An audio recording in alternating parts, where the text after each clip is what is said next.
Emosyonal na humarap sa GMA Integrated News ang 22 anyos na si Rina, hindi niya tunay na pangalan. Hindi nila yung totoo. Gusto ko sila magbayad. Laging nasa isip ko yun. Pinagsamantalaan umano siya ng dating manliligaw at isa pang lalaki. Madaling araw daw noong Lunes nang magkita sila habang bumibili sa tindahan at niyayang uminom sa isang birthday party. Pinasyat po nila ako nun. Pagkatas po akong pasyatin, medyo nahilo na po ako. Kaya sabi ko, uuwi na ako. Pero pinigilan ako ng babae. At pinigilan din po ako ng dalawang lalaki.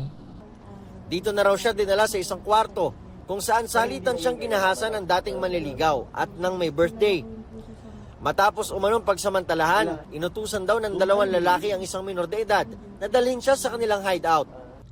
Nakuhanan pa sila ng CCTV habang nasa likuran ang dating manliligaw at pagliko nito. Makikita rin sa CCTV ang biktima na tila balisa. Pagdating sa hideout, sinuntok daw siya sa puso ng minor de edad. Nandun din daw ulit ang dalawang lalaking humalay sa kanya at inulit ang krimen. Maging ang minor de edad daw ay sumali na. Sinaksak din daw si Rina ng matulis na bagay sa maselang bahagi ng kanyang katawan. Pagkatapos po nun, pinunasan po nila ako. Bumaba po sila. Narinig ko na lang po na tuluyan na lang daw ako. Kaya naglakas loob po ako na tumakas kung kaya ko. Dito na raw tumakbo si Rina at nakahingi ng tulong sa isang lalaki, kaya nakatawag ng otoridad. May mga nakakawan ng atensyon ng tao.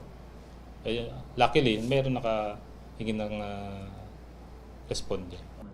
Hinabol pa nga raw siya ng minor de edad na suspect, kaya hindi raw ito pinakawalan ng lalaking tumulong sa kanya.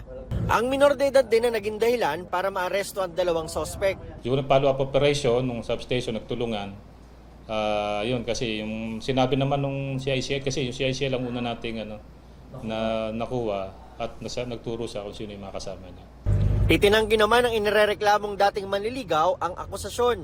Hindi raw niya ito magagawa at hindi lang daw siya manliligaw kundi naging magkasintahan daw sila. Di po kami yun, yung minor po talaga yun. Jowa ko po, ex ko po yun, sir, jowa ko po. Kaya hindi naman po papayag na babastusin yun eh. Pumunta pa nga raw siya ng ospital para tignan ang kalagayan ni Rina.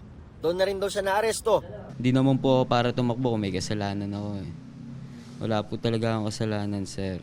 Ang may birthday na suspect, tinanggi rin ng paratang. No comment. Nang rape ka rin daw? Hindi po. Ang minor de edad na suspect hawak ngayon ng DSWD. Ayon kay Rina, nakalalabas lang ng ospital dahil sa tinamong saksak, desidido siyang sampahan ng kaso ang tatlong suspect. Iimbitahan din daw ng Pateros Police ang sinasabi ni Rina na babaeng pumigil sa kanya sa pag-uwi noong gabing mangyari ang panggagahasa. Para sa GMA Integrated News, ako si Nico Wahe, ang inyong saksi. Mga kapuso, maging una sa saksi. Mag-subscribe sa GMA Integrated News sa YouTube para sa iba't ibang balita.